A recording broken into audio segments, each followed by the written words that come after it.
Assalamualaikum warahmatullahi wabarakatuh. Alhamdulillahilladzi arsala rasulahu bil huda wa dinil haq liyudhhirahu ala dini kullihi wa kafa billahi shahida. Pemirsa, di era media sosial ini orang-orang semakin mudah mendapatkan informasi sekaligus mudah untuk menyebarkannya. Sudah tidak asing lagi yang namanya Facebook, Twitter, WhatsApp, Line, YouTube. Dari kemajuan teknologi digital di atas, pada semua media tersebut biasanya terdapat fasilitas untuk membagikan informasi yang didapat. Paling tidak membagikan link website, sehingga hanya modal jari dengan mengklik bagikan, seseorang sudah bisa menjadi kurir informasi. Dan hanya dengan mengklik bagikan, seakan sudah menjadi sebagaimana status yang dibagikan. Bagikan link atau video ilmu-ilmu agama, maka seakan menjadi ustadz atau kiai. Bagikan tip-tip pengobatan, maka seakan menjadi seorang dokter. Dari kenyataan yang demikian, umat menjadi lebih sadar bahwa Allah Azza wa Jalla telah benar-benar melimpahkan hak yang sama di antara segenap manusia. Bahkan seakan Allah Ta'ala telah memanjakan manusia melalui kemajuan teknologi sebagai fasilitas untuk mempermudah mewujudkan apa yang dikehendaki oleh mereka. Namun demikian, tidak berarti kita lepas dari wajibnya kehati-hatian dalam setiap akan menyebarkan sebuah berita atau menyebarkan sebuah fakta. Karena setiap apa yang kita lakukan takkan pernah luput dari pertanggungjawaban. Jika berita yang kita sebar mengandung edukasi yang buruk atau fitnah, maka kita akan dapat dosa ditambah dengan dosa orang-orang yang meyakini saat membacanya. Hal ini sebagaimana firman Allah Azza wa Jalla, liyahmilu auzarahum kamilatai yaumal qiyamah wa min auzaril ladzina yudillunahum bighairi ilm ala sa'ah ma yazirun. Ucapan mereka menyebabkan mereka memikul dosanya dengan sepenuh-penuhnya pada hari kiamat, dan sebagian dosa-dosa orang yang mereka sesatkan yang tidak mengetahui sedikit pun. Ingatlah, amat buruklah dosa yang mereka pikul itu. Nah pemirsa, dari ayat tersebut dapat kita pahami bahwa agar kita tidak mendapat dosa yang berlipat-lipat atas apa yang telah kita lakukan, maka sebelum menyebarkan berita haruslah lebih dulu kita cross check objek berita dengan teliti. Beritanya dari mana, penulisannya siapa, kapan terjadinya, apakah sesuai dengan kejadian yang sesungguhnya atau tidak. Edukasi apa yang bisa diambil dari berita yang kita sampaikan itu, bahkan bila perlu membandingkan sumber berita satu dengan yang lain. Hal ini agar mengetahui berita mana yang benar dan berita mana yang salah. Alasan pentingnya cross check atau tabayun sebelum berita disebar adalah untuk menghindari dari membagikan berita palsu.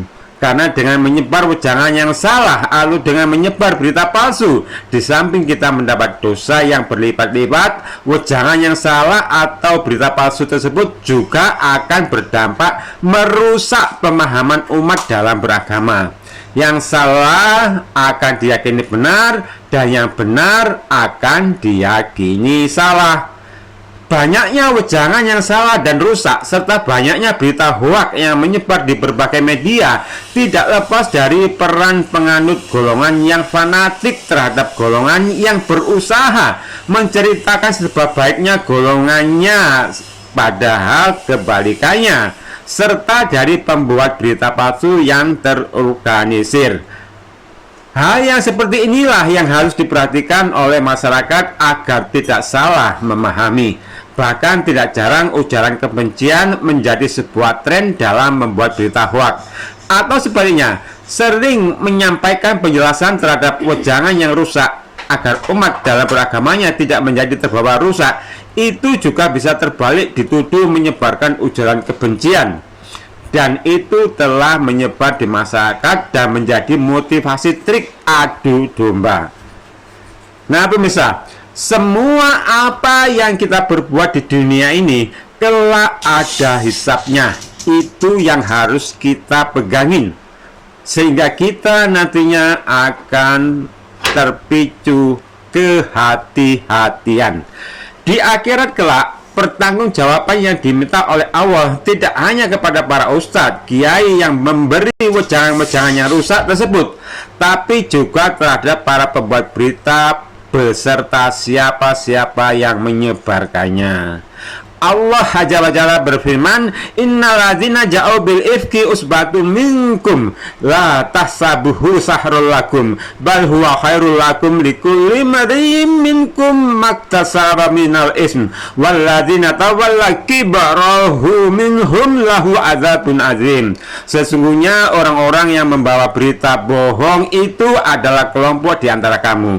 Janganlah kamu mengira bahwa peristiwa itu buruk bagimu. Sebaliknya, itu baik bagimu. Setiap orang dari mereka akan mendapat balasan dari dosa yang diperbuatnya. Adapun orang yang mengambil peran besar di antara mereka, dia mendapat azab yang sangat besar.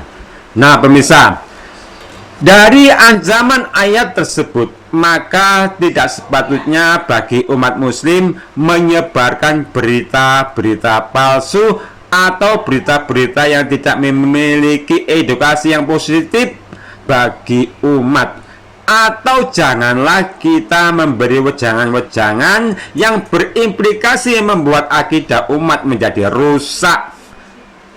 Subhanakallahumma wa bihamdika asyhadu alla ilaha illa anta astaghfiruka wa atubu ilaik. Wassalamualaikum warahmatullahi wabarakatuh.